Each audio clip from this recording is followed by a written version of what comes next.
Muy bien, vamos a seguir. Para poder realizar este procedimiento, como se les he dicho, ocupamos de varios factores, principalmente humanos, materiales y en cuestión de equipos. Todos estos factores se van a conjugar, se van a unificar, se van a unir para representar una manera de hacer el procedimiento, cada quien desde su perspectiva, cada quien desde su objetiva función, cada quien desde sus capacidades, cada quien desde, pues ahora sí que desde lo que puede hacer, va a estar presente en este tipo de procedimientos y cada quien va a llevar a cabo las funciones específicas para los cuales pues tuvieron que estar llamados, ¿no? Esencialmente, debemos entender que vamos a dividir este tipo de experiencia en equipo humano, en equipos médicos y en consumibles o materiales médicos. Primero, hablando del equipo humano, vamos a hablar que tenemos varios profesionales que van a intervenir en la realización de este procedimiento y que, bueno, unos van a asistir al médico intervencionista, otros nos van a ayudar con algunos materiales, otros nos van a ayudar a adquirir las imágenes, otros van a ayudar a desplazar o a mover básicamente al paciente, ¿no? Es esencial y muy, muy fundamental el entender que el equipo humano es es un equipo que va a estar relacionado con el procedimiento desde la perspectiva de cada uno de los que participan y que bueno, cada quien va a tener sus funciones básicas, sus funciones específicas alrededor del procedimiento que vamos a hacer y que bueno, el objetivo final es obtener las imágenes de artrorresonancia una vez que el procedimiento se lleve a cabo. Entonces, es muy importante entender que estos procedimientos tienen que hacerse de una manera específica y hay un protocolo y tenemos que hacerlo pues de la manera más pues posiblemente acercada a este tipo de procedimientos, ¿no? Primero, en cuanto a los recursos humanos, tenemos que hablar de que, como hemos estado resaltando a lo largo de este procedimiento interviene en varios profesionales de la salud que están relacionados con diferentes procesos y diferentes protocolos que están encaminados a el uso de algunas técnicas que son propias de cada profesional. Esto habla acerca de que cada uno de los profesionales que intervengan en este procedimiento tienen sus funciones específicas y tienen que cumplir con ciertos objetivos fundamentales para poder realizar este tipo de procedimientos de una manera adecuada. Cada uno de estos, desde su propia trinchera, realizará acciones que conlleven al correcto desempeño de este tipo de procedimientos. Al final, todos tenemos que funcionar como si fuéramos un equipo para poder alcanzar un objetivo primordial, que es la realización y, bueno, finalmente obtener el diagnóstico por parte del médico tratante. Finalmente, el médico tratante es el que va a estar relacionado con el tratamiento que se va a dar al paciente. En algunos casos va a ser quirúrgico, en algunos otros casos convencional.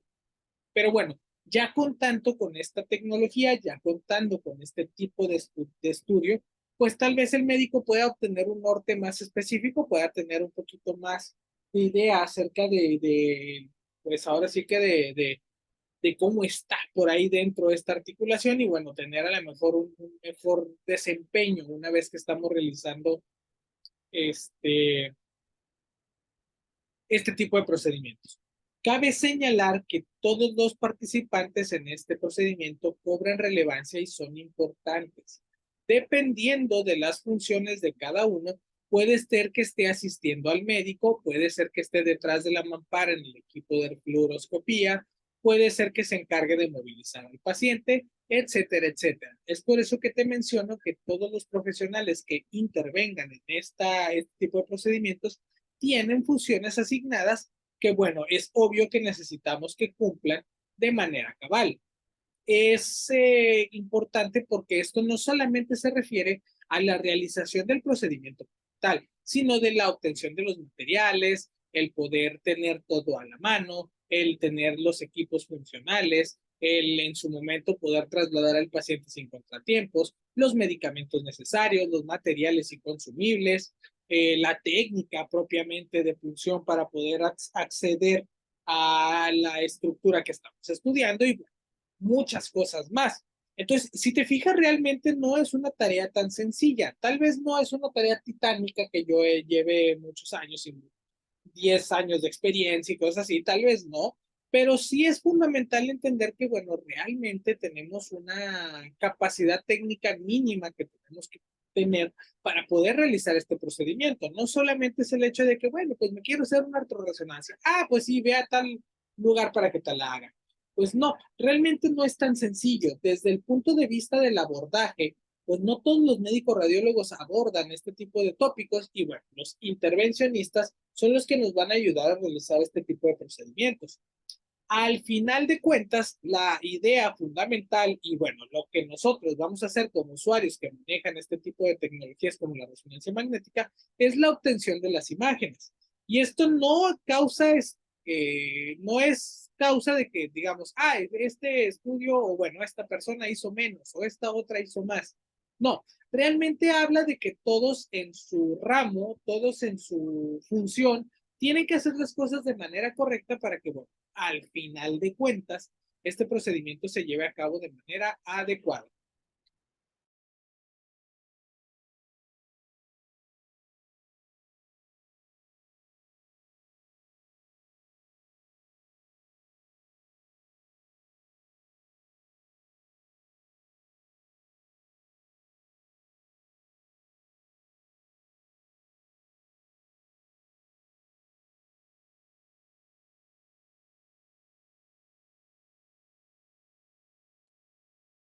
Pero bueno, finalmente, ¿cuáles son los profesionales que van a participar en este procedimiento? Primero vamos a hablar de los profesionales médicos. Obviamente necesitamos un médico intervencionista. Este es un médico que hizo, obviamente, su carrera de medicina, hizo un posgrado, que pues es una residencia en radiología y que fue adiestrado en realización de procedimientos intervencionistas. Procedimientos intervencionistas tales como la punción o la infiltración de la cavidad binumeral para poder administrar los medicamentos que se necesitan para realizar este tipo de procedimientos. Obviamente este médico radiólogo es un personaje que no nada más es importante para el diagnóstico por imagen, sino que nos va a ayudar en algunos procedimientos para facilitarnos la obtención de las imágenes porque él va a ser el encargado de administrar el medicamento, ahora sí que el real separamagnético en la articulación que nos va a permitir a nosotros obtener las imágenes necesarias. Para contar con estos conocimientos es importante que entendamos que el médico radiólogo tiene que tener el conocimiento, debe tener la experiencia y debe tener los conocimientos de anatomía necesarios. Obviamente los procedimientos médico-quirúrgicos también es una obviedad para poder realizar este tipo de procedimientos. Esta es una técnica invasiva, mínimamente, sí, pero invasiva al fin. Entonces es esencial que el médico conozca las técnicas adecuadas para evitar riesgos posibles con relación a este tipo de procedimientos. Esto implica técnica séptica, el lavado de manos, el lavado quirúrgico, la realización de los procedimientos, el abordaje, la clínica relacionada con sintomatología que pudiera desencadenar en una consecuencia o en un efecto adverso y muchas otras cosas más que el médico tiene que ser consciente de ellas para poder atreverse siquiera a realizar este tipo de procedimientos. En algunos casos también vamos a contar con la ayuda de un médico anestesiólogo, dependiendo de la institución donde trabajes o dependiendo de el laboratorio donde prestes tu servicio, esto puede ser así o no. El médico anestesiólogo nos va a ayudar con la analgesia para el paciente, o sea, nos va a ayudar con los medicamentos necesarios para que el paciente no curse con demasiado dolor por el procedimiento que estamos haciendo. También nos puede ayudar con profundizar el plano hasta finalmente llegar a anestesiar al paciente que esté dormido mientras estemos haciendo el procedimiento. Esto con la necesidad de evitar que el paciente se mueva. Y finalmente, pues por obvias razones, como va a estar anestesiado, pues no va a tener dolor y le va a permitir al médico radiólogo realizar los procedimientos adecuados, pues que necesitamos para realizar este tipo de procedimientos. Entonces, el anestesiólogo, insisto, depende mucho de la institución donde estés prestando servicio, puede ser útil o no. En algunos casos, el médico radiólogo solamente va a hacer una analgesia local, utilizando algunos medicamentos para adormecer directamente la zona anatómica que va a funcionar y que, bueno, al fin y al cabo, dependiendo de los recursos con los que se cuente, pues bueno, puede utilizarse un médico anestesiólogo o no. Obviamente no podemos dejar de lado al médico tratante, al cirujano que quiere, pues ahora sí que valorar la estructura anatómica para ver si necesita algún procedimiento quirúrgico que le permita mejorar al paciente como consecuencia de su lesión. Este médico va a estar muy pendiente del paciente en casi todo momento con la intención de visualizar las imágenes que le permitan a él finalmente formarse un criterio y realizar los procedimientos pertinentes. Si me lo permites, estos sujetos son especialmente necesarios en el ámbito de la realización de este tipo de procedimientos porque pues el uno se facilita la vida con el otro. Por ejemplo, el médico radiólogo tiene la responsabilidad de realizar las funciones, realizar un abordaje adecuado para poder infiltrar el medicamento dentro de la cavidad articular y que bueno, este se rellene o se llene de manera correcta, que permite hacer valoraciones más adecuadas de las estructuras anatómicas que se están estudiando. El anestesiólogo le ayuda a facilitar su tarea, pues manteniendo al paciente tranquilo, sin dolor, pues obviamente anestesiado para que pueda realizar sus procedimientos de manera correcta. Y bueno, el que el médico tratante esté pendiente de estos dos anteriores, pues implica el hecho de que está salvaguardando el correcto manejo de su paciente, porque finalmente este paciente es del médico tratante, ¿no? Es el que conoce el caso, el que conoce cómo está por ahí la situación y que, bueno, finalmente es el máximo interesado en que el procedimiento salga de manera adecuada. Por otro lado, vamos a tener personal paramédico. Personal paramédico me refiero a personal que no necesariamente es un médico, pero que sí va a estar orbitando a lo largo del procedimiento y pues bueno, que va a tener ciertas funciones necesarias que van a permitir realizar los procedimientos en tiempo y forma. Vamos a empezar con el más importante de todos y en todos los hospitales, el personal de enfermería. El personal de enfermería es una rama de la medicina que se encarga de básicamente todo en un hospital, desde cuidar un paciente hasta vigilar que una toma de oxígeno esté funcionando correctamente y que los equipos funcionen y que los manómetros funcionen y que no se pierda nada y que, bueno, básicamente el personal de enfermería se encarga casi de todo en un hospital, ¿no? Vamos, es el personal que se encarga de sostener básicamente el funcionamiento adecuado del hospital, clínica o centro de salud en el que estés trabajando, ¿no? El personal de enfermería se va a encargar de tener el material necesario para que el médico pueda hacer los procedimientos adecuados. También se va a encargar de vigilar los medicamentos que se puedan llegar a necesitar en caso de que exista algún inconveniente o si no, los medicamentos normales que se van a usar para el procedimiento y bueno, literalmente asistir al médico en todo lo que se requiere al procedimiento quirúrgico que estamos realizando, que en este caso es la punción o la infiltración de la estructura del hombro. El personal de enfermería básicamente es el asistente del médico, tanto el intervencionista como el médico anestesiólogo, y pues su función es fundamental porque son los encargados o las encargadas de que todo se lleve a cabo conforme a protocolo, o sea, que todo se haga de la manera que se supone se debe hacer.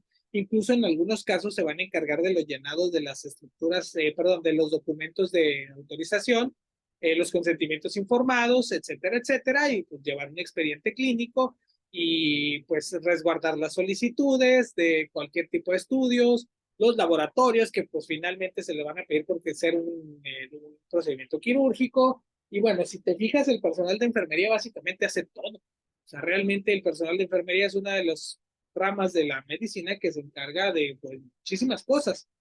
Entonces, infravalorados a veces, infravaloradas a veces, entonces hay que ponerles atención porque realmente son muy necesarios en básicamente todo, o sea, básicamente son la mamá de los pollitos en todo este tipo de procedimientos, entonces por esa misma razón es que tenemos que enmarcar su apoyo, ¿no?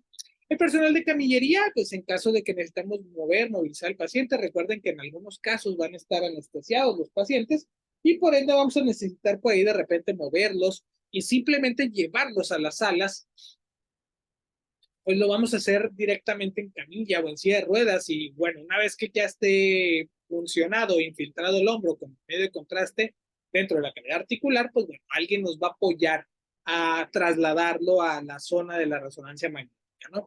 El apoyo respiratorio es un personal que generalmente son enfermeros o enfermeras que se encargan de asistir directamente al médico anestesiólogo.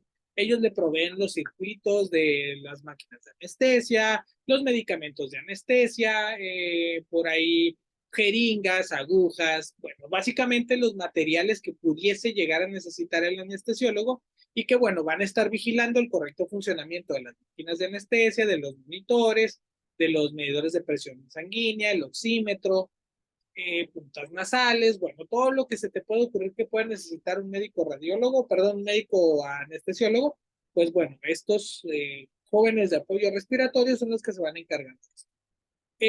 Antes de continuar, todas estas cosas pueden variar en función del departamento, del lugar, del hospital o del, pues ahora sí que donde se vaya a hacer el procedimiento, pero bueno, esencialmente, pues estos son los personajes que van a participar.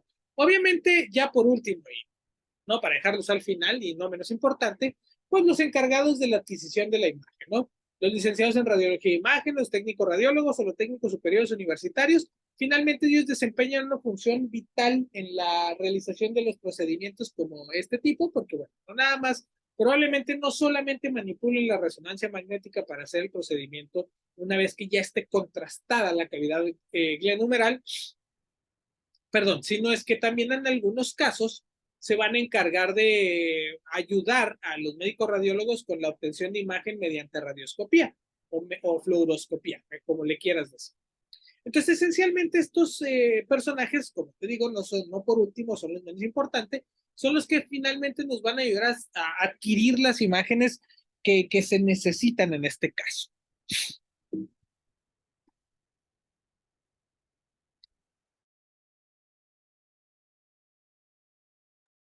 Para este fin vamos a necesitar algunos recursos materiales. No todo en esta vida es personal. También necesitamos algunos equipos médicos, necesitamos algunos consumibles. Obviamente es necesario contar con los insumos médicos necesarios para la realización de estos procedimientos. Estos van desde consumibles y desechables médicos hasta equipos y materiales específicos.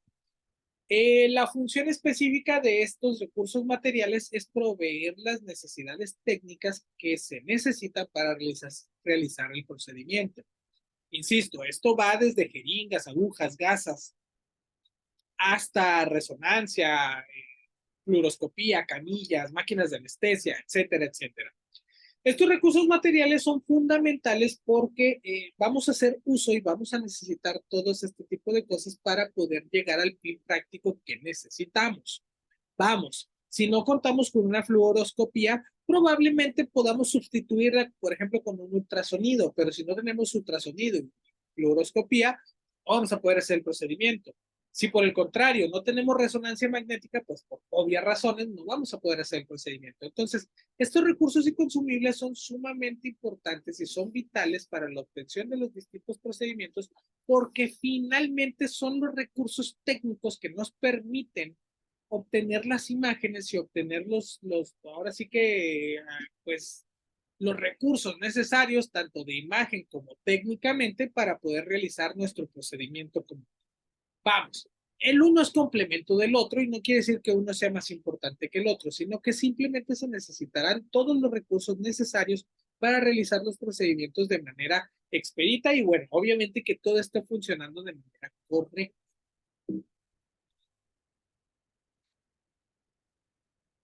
Vamos a mencionar algunos de estos equipos médicos muy por encimita, algunos varían, algunos van a ser los que sí vamos a utilizar, algunos otros contaremos con ellos, algunos otros no. Pero bueno, esencialmente vamos a hacerlo desde una perspectiva general. Recuerda que en algunos de los casos, y no es que en todos, realmente no va a estar a tu cargo el hecho de contener todos o de tener todos los materiales listos en cada momento que se necesiten. Si trabajas, por ejemplo, en un hospital, esta responsabilidad puede que recaiga sobre el personal de enfermería. A lo mejor lo que sí vas a tener que estar pendiente es que el equipo de fluoroscopia funcione y que el equipo de resonancia magnética esté funcionando óptimamente para realizar los procedimientos. Entonces, es por eso que te menciono que vamos a hacer como una especie de recuento más o menos, pero va a haber un largo, etcétera. Esto quiere decir que puede ser que por ahí necesitemos más cosas, básicamente. Y esto va a ser pues lo básico, ¿no? ¿Qué podemos llegar a necesitar en cuanto a consumibles? Pues batas desechables, sí tenemos batas desechables, en algunos no serán desechables, sábanas desechables, si se puede, si no, pues de las batas convencionales, guantes estériles, guantes de exploración, o sea, no estériles, gasas, estas sí estériles, por favor, campos estériles para aislar la zona donde se va a realizar la función, campos estériles, ya lo dije, perdónenme, medicamentos anestésicos y obviamente los medios de contraste. Medicamentos anestésicos hablamos desde los medicamentos con los que vamos a hacer la analgesia del paciente, o sea, la infiltración de los tejidos para que no sientan dolor, hasta los medicamentos que van a ayudar a dormir al paciente, también los medicamentos propiamente que vamos a utilizar para hacer nuestro procedimiento. Perdón, obviamente también hablamos de soluciones, hablamos de pues, equipos de venoclisis para las punciones intravenosas, etcétera, etcétera. Pues es por eso que te digo que va a haber un larguísimo, etcétera. Agujas, obviamente estas nos van a permitir hacer las punciones que se necesiten y pues obviamente jeringas para administrar los medicamentos. Como te digo, hay un larguísimo, etcétera. Vamos a necesitar catéteres para poder tener accesos venosos, equipos de venoclisis, tela adhesiva, en su momento material de fijación. Bueno, no sé, es que insisto, hay un larguísimo, etcétera, gasas, guantes, torundas, isodine, riñones para contener los materiales, botes de basura, por Dios, o sea, es un larguísimo, etcétera, que vamos a necesitar. O sea, básicamente te menciono pues los más esenciales, los más básicos, pero insisto, hay un larguísimo, etcétera. Hay un montón de cosas que pues obviamente no voy a mencionar pues, simplemente por cuestión de tiempo y que bueno, en su momento cuando se realiza el procedimiento, cuando te toque asistir en un procedimiento de estos, pues te vas a dar cuenta que son muchísimos más.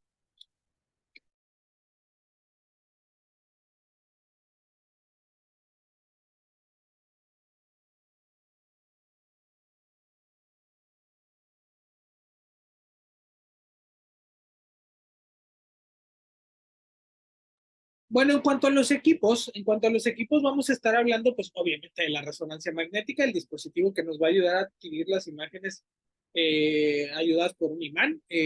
Obviamente los equipos de fluoroscopía. Este se puede sustituir tal vez por un equipo de ultrasonido, pero eso pues ya dependerá del gusto del médico intervencionista. Obviamente máquina de anestesia que nos va a ayudar a, pues, simplemente la respiración del paciente, regularla, si está anestesiado o no. Recuerda que esto varía mucho en cuestión del departamento, del gabinete o el lugar donde trabajes. Obviamente las máquinas de anestesia son un dispositivo importante porque le va a permitir al médico profundizar en caso de ser necesario el plano para que el paciente esté completamente dormido y que bueno, finalmente se vuelva más cooperador. Las camillas, obviamente, donde vamos a trasladar al paciente y que son sumamente necesarias y definitivamente para la realización del procedimiento, porque bueno, imagínate que el paciente le hacemos el estudio, bueno, más bien se hace la punción, administra el contraste y está anestesiado. No te vas a poder esperar a que se despierte, entonces para eso se necesitan las camillas. Una vez más, un largo etcétera, vamos a necesitar pues tripiés, vamos a necesitar por ahí a lo mejor oxímetros, vamos a necesitar monitores de frecuencia cardíaca, de presión arterial, probablemente oxígeno, no probablemente, muy seguramente oxígeno, tanques de oxígeno, sillas de ruedas, pues ahora sí que básicamente también hay un larguísimo, etcétera, ¿no? Pero esencialmente, pues el equipo de resonancia magnética, el equipo de fluoroscopía, la máquina de anestesia y las camillas son los que fundamentalmente no deberíamos dejar de lado, ¿no? Entonces, estos equipos médicos van a trabajar de manera conjunta para poder realizar los procedimientos que finalmente se van a necesitar como tal. Pero bueno, ¿cuál es la técnica? Repito, esta técnica, hablando directamente de técnica, está relacionada más que nada con el hecho de mencionar básicamente cuáles son los pasos a seguir. No vamos a hablar directamente que pues sea cuántos dedos, que si cuánto profundidad, que si de qué tenemos que sacar, etcétera, etcétera, porque realmente este es un procedimiento que van a realizar los médicos intervencionistas. Entonces, Te menciono la técnica nada más para que la conozcas, pero te prometo que realmente no la vas a hacer tú. Entonces, bueno, prosigamos. La técnica. Primero, es esencial que el abordaje quirúrgico, porque es una técnica quirúrgica finalmente, debe estar marcada de manera asequible por el intervencionista. Este va a introducir en la cavidad glenohumeral una aguja que va a estar dentro de esta cavidad para administrar un medio de contraste. Se abordará este tema desde una perspectiva simple, ya que este procedimiento es realizado por el médico radiólogo y solamente vamos a asistirlo por nosotros o el personal pertinente. Es una técnica quirúrgica, es una técnica estéril y es una técnica que tiene que hacerse con cierta técnica, valga la redundancia. Entonces, esta cuestión es sumamente importante porque representa el éxito favorable del procedimiento. El médico radiólogo, obviamente, antes la valoración, yo sé que tal vez debería poner una diapositiva dedicada a todo esto, pero bueno, le pide estudios de coagulación, tal vez le pida biometría, tal vez le pida química sanguínea, tal vez le pida algunos estudios de laboratorio, a la de tórax, por la cuestión de la anestesia. Es importante que contemos con los consentimientos para realizar el procedimiento, los permisos propios, el paciente tal vez tenga que estar en ayuno y algunas otras cosas que son una obviedad, ¿de acuerdo? Pero bueno, recuerda siempre el paciente, por sí, yo siempre se los he recomendado, cualquier procedimiento el paciente en ayunas, por sí o por no. ¿Por qué digo por sí o por no? Porque si no lo anestesian, probablemente no necesita estar en ayuno, pero probablemente. Entonces, quítale el probablemente y pues que estén ahí. Y así te quitas de muchísimos problemas, ¿de acuerdo? Bueno, el médico, una vez que ya evaluó los tiempos de coagulación, que tal vez sí lo van a anestesiar, ya vio el tórax, ya vio los estudios y bueno, que ya valoramos si el paciente está listo para el procedimiento. Obviamente le vamos a pedir que se desvista, que se va a poner una batita, probablemente nada más se va a meter una manga, pues donde vamos a hacer donde el médico radiólogo va a hacer la punción, pues ese brazo tiene que estar libre. Ya tenemos todo esto, la punción se hace sentado, ¿de acuerdo? El paciente va a estar sentado a menos de que esté anestesiado, que en cuyo caso sí se hará acostado. Pero si el paciente no está anestesiado, nada más se va a hacer una analgesia local.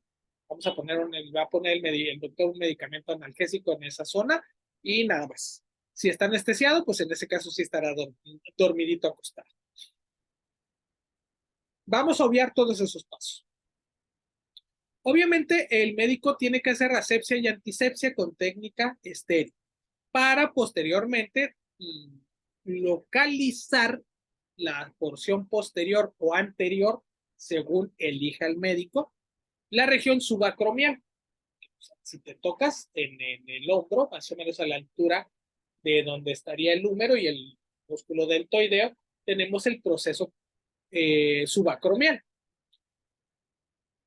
Una vez que él localice la zona a funcionar, obviamente previamente con analgesia profunda y superficial, se infiltra lidocaína con una aguja de calibre pequeño. Generalmente es una aguja larga de insulina. Esto para mantener sin dolor esta zona, porque en algunos casos el paciente, aunque esté anestesiado, que bueno, anestesiado es muy poco probable que sienta dolor, pero el calibre pequeño es para que no haya demasiada molestia. Nada más para eso, ¿de acuerdo? Se introduce el material radiopaco para ser valorado mediante fluoroscopía y ver si se encuentra en una cavidad adecuada. Una vez que se corroboró con la introducción de material de contraste radiopaco, o sea, medio de contraste convencional para radiología, se procede a administrar el realce paramagnético. Las cantidades ahorita los vemos. Se traslada una vez que ya tenemos distendida la cavidad glenohumeral con el medio de contraste, se traslada al paciente a la sala de resonancia magnética y se realiza el procedimiento habitual. Obviamente, posterior al procedimiento habitual, se vigila al paciente durante un par de horas para valorar que no existan contraindicaciones o situaciones que pudiesen llegar a poner en riesgo al paciente, como directamente, pues, situaciones adversas o cosas así. Y bueno, una vez que no existieron ningún tipo de efecto adverso como consecuencia del procedimiento, se procede a dar de alta al paciente, obviamente, como te menciono, con ciertos cuidados, como por ejemplo vigilar que no le dé fiebre, que no tenga dolor en esa zona del, ahora sí que del hombro, y situaciones como esta.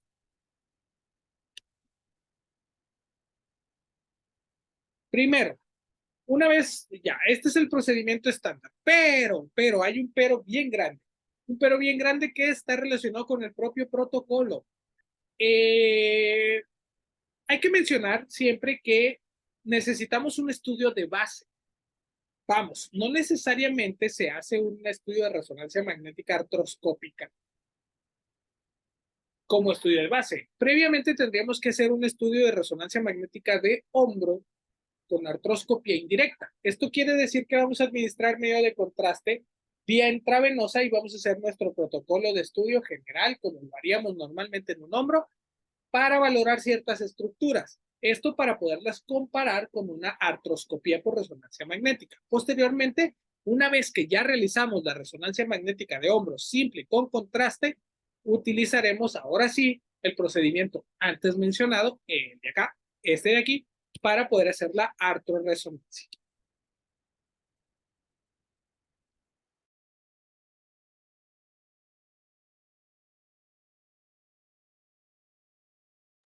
Por obvias razones, al tener que hacerlo en dos partes, tendremos que hablar primeramente del protocolo normal.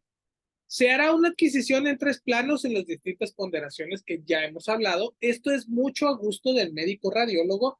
Este es el protocolo que generalmente nosotros usamos, pero que no es una regla, se pueden usar. En axial, sagital y coronal, aquí te pongo los planos del lado derecho para que lo recuerdes un poquito. Ya hablamos de ellos, pero bueno, para que lo recuerdes un poquito. Vamos a hacer ponderaciones en T1, T2, STIR o FAT-SAT, dependiendo del gusto del médico, y en algunos casos, densidad de protones. Una vez que adquirimos nuestro protocolo en axial, cenital y coronal en las ponderaciones que antes te mencioné, vamos a adquirir en secuencias T1, sobre todo con FAT-SAT, aunque no en todos los casos, pero agregamos T1 con FAT-SAT para hacer las adquisiciones de la artroresonancia indirecta.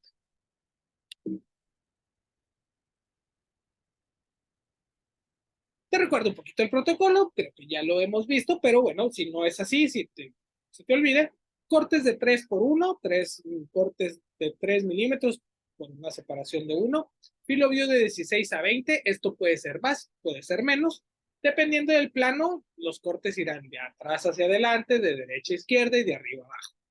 Vamos a usar de 18 a 20 imágenes, en algunos casos más. Estas secuencias, como ya lo habíamos visto, vamos a hablar de secuencias T1, T2, densidad de protones, FAT-SAT o STIR. Este es un estudio normalito de hombro, simple y con medio de contraste. Nada más, no hay ninguna variante. Si te fijas, van a ser exactamente los mismos planos de adquisición, axial, sagital y coronal. Y pues la única variante es que pues le vamos a administrar medio de contraste porque pues bueno, el hombro en general casi nunca lleva medio de contraste, pero como aquí vamos a hacer una artroresonancia, pues en ese caso sí. Ahora pasamos a lo importante. El protocolo, luego de haber hecho nuestro estudio de base, vamos a abordaje intraarticular, ya tenemos nuestra función, ya tenemos el medio de contraste dentro del cuerpo del paciente, etcétera, etcétera. Y una vez realizado este procedimiento, vamos a pasar con las secuencias en FAT-SAT-T1. Vamos a hacer cortes convencionales igualitos a los que harías en un estudio normal en T1, FAT-SAT, en axial, sagital y coronal. Solamente estos. Algunos médicos piden que también se hagan T1 sin FAT-SAT. Esto será definitivamente a gusto del médico radiólogo. Generalmente solamente usamos axial, coronal y sagital en T1 con FAT-SAT. ¿Por qué? Porque si te fijas, vamos a pasar al imagen. Aquí tenemos una artroresonancia indirecta. La imagen que está en el fondo es una artroresonancia indirecta. Quiere decir que aquí administramos un medicamento medio de contraste, pero por vía intravenosa. Y si te alcanzas a fijar por aquí de este lado, tenemos un labrum glenoideo totalmente despedazado. Incluso te podría decir que tenemos hasta una fractura del, la cavidad glenoidal. Pero bueno, esto no me toca a mí definir. Si te fijas, aquí tenemos una secuencia en T1 con medio de contraste y tenemos una visualización casi muy bonita de la articulación como tal. Pero si pasamos a imágenes más posteriores, déjame regreso un poquito, perdón. Aquí, por ejemplo, si te fijas, aquí hay medio de contraste adentro de la articulación. Y tenemos una gran diferencia, tenemos una gran cantidad de espacio aquí donde podemos incluso ver pues dónde se mete aquí el medio de contraste y dónde está roto el labrum glenoide.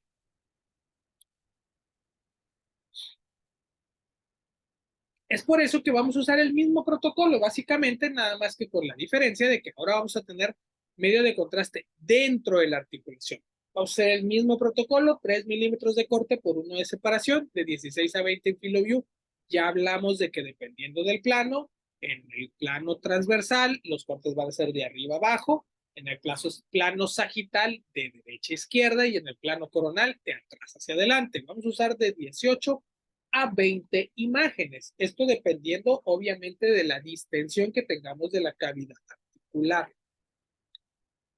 En el entendido de que todo funcionó de una manera correcta, en el entendido de que el procedimiento se hizo de una manera adecuada, podemos llegar a la conclusión de que este procedimiento puede evitar en los pacientes la obtención de, bueno, la realización de cirugías que pueden llegar a ser, pues, más invasivas. Obviamente cabe mencionar que necesitamos de múltiples factores que nos van a permitir que estos procedimientos se lleven a cabo de manera correcta.